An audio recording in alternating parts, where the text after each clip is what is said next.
wala na raw active na fire. Parang fully control na or under control. So dito naman guys, awareness no sa mga empleyado natin or sa client natin, maglagay tayo dito ng mga paalala or precautionary measure katulad nito.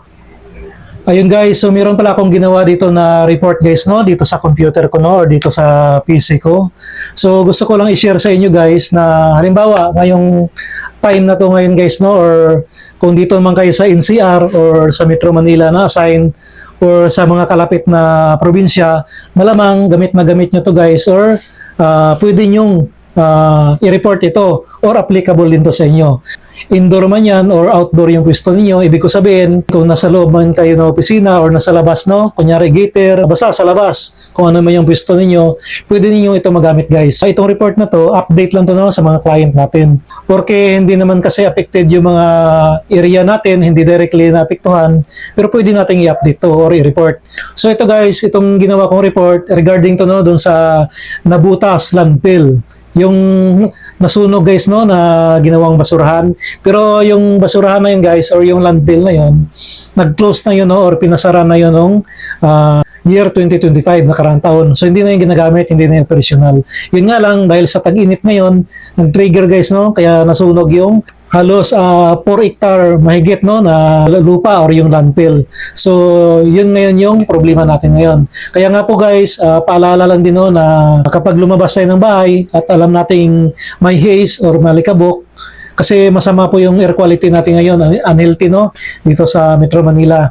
So kailangan natin mag-face mask. So kung hindi naman ganoon kalikabok sa labas or wala namang haze, ilagay lang natin doon sa mga bag natin para in case na magkaroon, lalong-lalo na baka madaanan natin yung mga city no na mayroong mga ginagawang city ordinance, so baka ma-fines pa tayo or ma-multa pa tayo. So yun ang gawin natin guys, dapat meron tayong baon na palagi no na face mask. Ilagay lang natin doon sa bag natin. At ito yung gagawa natin ngayon ng report guys. So ang gagawin natin dito ngayon is information report lang tungkol doon no sa update doon sa nabutas landfill fire. So ito yung ipapasa natin kay client or doon sa mga agency natin.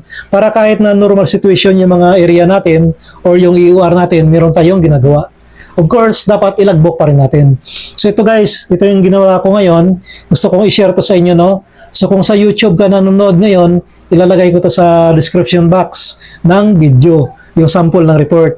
Kung sa Facebook ka naman nanonood ngayon, ilalagay ko rin to doon sa comment section, yung buong sample ng report, para makuha na ninyo ng idea, no? So, I hope na makatulong ito sa inyo guys, no? So, simulan na natin. Ayan guys, so ito yung buong report na ginawa ko guys, no? Simulan natin sa headings guys, para malinaw. Ayan, so medyo lakihan lang natin, no? Ayan. So, of course, kapag gumawa tayo ng report, dapat kompleto guys, no? Bago tayo magsimula, nandun dapat yung 5W and 1H. So, yung what, when, where, who, why, and how. So, yung 5W and 1H, dapat kumpleto yan. Of course, guys, dito yung headings natin no, sa pinakataas. So, para hindi tayo malito, guys, no, ulitin natin. Ito pinakamataas na to, as ito yung security agency natin. At sumunod dito, pangalawa sa headings natin is yung client natin. At dugtungan lang natin no, ng security detachment at yung address. Ayan. So, para hindi lang po tayo maligaw. And of course guys, itong addressing natin or kanino ba natin ipapadala. Ito yung nilagay natin dito. Of course, dahil detachment commander yung papadalahan natin ng report, i-pour natin, pour. Kasi kung kapwa lang natin security guard yung papadala natin ng report, pwede lang 2. Pero since mas mataas sa atin yung posisyon, i-pour natin. At i-throw natin palagi, no? Para step by step, walang mababypass. Kay SIC or sa shipping charge. I-throw natin siya kanya palagi. So yung subject pala natin dito guys is information report. Tapos yung facts dito ng incident natin is update lang no ng nabutas sanitary landfill fire. So ito yung nasusunog no sa nabutas guys. So natatandaan ko yung unang araw to na nasunog to, Friday to no, noong April 10. So anong date na ngayon?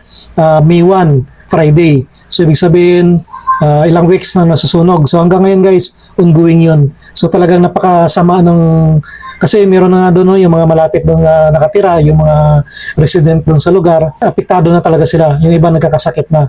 At kahit nga yung medyo malayo, no, yung taga Bulacan, umaabot na yung usok sa kanila doon. So, kaya nga po guys, kung sa NCR ka ngayon, or Metro Manila, or malapit ka dito, applicable sa iyo yung report na to. Pwede nating i-submit to kay client or doon sa mga security agency natin para makita nila na meron tayong ginagawa. So dito guys, ito na yung narration ng report natin, no? Ayan. So ginawa ko dito guys, para applicable kahit babae or lalaki ang magbasa, si Madam yung ginamit natin. So ito yung guys, yung narration ng report natin at around 1100 hour, same date as mentioned above. So yung date nito, ito daw yung sinasabi sa taas, ito na yun. Ayan. So sinabi natin dito, according to the report from the DPWH, so guys, mas maganda no, kapag gumawa kayo ng report, meron kayong source kung si kanino galing yung report ninyo. So katulad niyan, ang ginawa ko dito kasi marami naman yung mga report. So yung source ko dito kasi DPWH. Ayan. So marami din yan, no? Meron din yung mga NDRRMC. Basta kumuha kayo ng mga source para kapag hinanapan kayo ng source, ma-prove ninyo kung kanino galing yung report. Ayan, so the major portion of Nabutas landfill has been buried with soil. Kasi itong time na to guys, tinambakan na nila ng mga buhangin, no, yung nasusunog. Pero hanggang ngayon, may part pa rin na tuloy-tuloy yung sunog. Kasi yung mga basura guys sa ilalim ng lupa, yun yung nag-trigger or yung nasusunog. Kaya tuloy-tuloy. Kasi ngayon nga, no, yung JICA or yung Japan, tumutulong na rin para pulayin yung apoy. Pero ngayon, ongoing pa rin yan guys. Dito sa report natin kasi, sabi ng DPWH, wala na raw active na fire. Parang fully control na or under control. Pero ongoing pa rin talaga. Hindi siya fully fire out or put out. So dito po naman guys, awareness no sa mga empleyado natin or sa client natin, maglagay tayo dito ng mga paalala or precautionary measure. Katulad nito, yung nilagay ko dito is the DPWH advise people to stay indoor or cancel outdoor activities. So parang sa loob lang muna sila ng bahay, keep windows closed and doors, no? Pero sa atin kasi kapag hindi aircon yung bahay natin, parang hindi siya applicable talaga. So obserbahan na lang natin kung talagang may haze, may alikabok, pwede tayong mag-evacuate or isara natin talaga yung mga pinto at mga windows natin. So sabi pa natin dito, the public is also strongly encouraged to wear A95 or KA95 mask. So itong advice na to guys, advisory na to, galing din sa DPWH.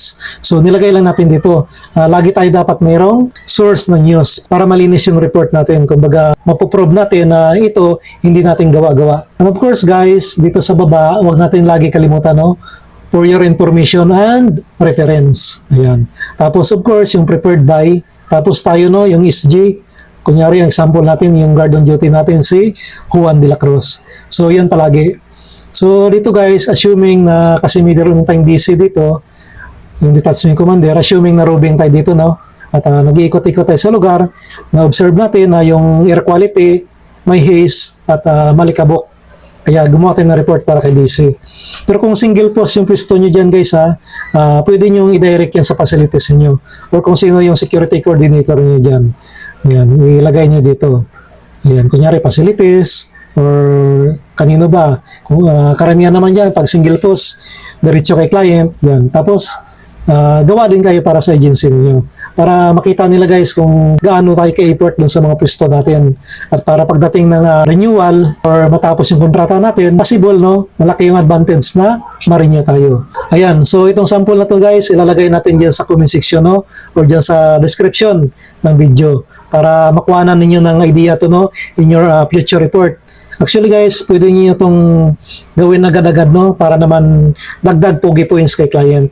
So, yun kasi yung mga dahilan or isa sa mga requirements na pwede tayong ma-renew yung kontrata natin. Ayan. So guys, I hope na nakatulong itong video na to, no? So, kung meron kayong mga report dyan na gustong paggawa ng sample, just comment dyan guys, no? Sa baba at titingnan ko yan isa-isa. At gagawa natin ng sample yan at i-picture natin dito yan.